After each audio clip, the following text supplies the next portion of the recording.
اب تو ہماری یہی حالت ہے. کل کے درس کے بعد ایک بھائی نے مجھ سے پوچھا کہ شیخ اگر غیر اللہ کی نیاز آئے تو ہم پھر جانوروں کو ڈال سکتے ہیں؟ ان سے لے لیں لیکن جانوروں کو ڈال دے، خود نہ کھائیں. میں نے کہا نہیں، آپ کا لینا بھی ناجائز ہے. آپ لے لو گے، دینے والا سمجھے گا بھی ساڈی پارٹی دا بندہ ہے. قبول تو کر لی. اس کو گیٹ پہ کہو بھائی یہ غیر اللہ کی نظر و نیاز ہے، سور سے زیادہ حرام ہے، میں اسے قبول نہیں کرتا. میرے نزدیک وہ لوٹ جائے، کم از کم آپ کے ذریعے توحید کا پیغام تو اس تک پہنچے. جس کی آواز دہلیز پہ آ کے ملنگنے لگائی نظر اللہ نیاز حسین، تو نے اس کے کشکول میں آٹا ڈال دیا، کیا توحید کی دعوت دی؟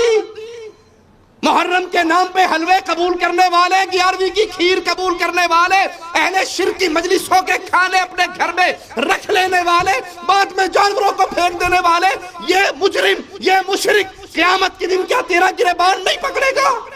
میں اس کے دروازے پہ گیا تھا، میں نے کہا تھا علی دا نادا، میں نے کہا تھا باپا کے نام کا، اس نے دیا نہیں لیکن مجھے کچھ کہا بھی نہیں. آپ پہ اور مجھ پہ فرض ہے اس توحید کے میسج کو آگے عام کریں، وگرنہ آپ کا پڑوسی مشرک، آپ کا کزن مشرک، آپ کا رومیٹ مشرک، آپ کا دوست مشرک، آپ کا ساتھی مشرک قیامت کے دن گریبان پکڑے گا کہ 60 سال کی دوستی، 40 سال کا پڑوس، 30 سال کی کاروباری شراکت رہی، اس نے دنیا کا ہر مسئلہ میرے ساتھ ڈسکس کیا، صرف ایمان کی بات مجھے کبھی نہیں بتائی.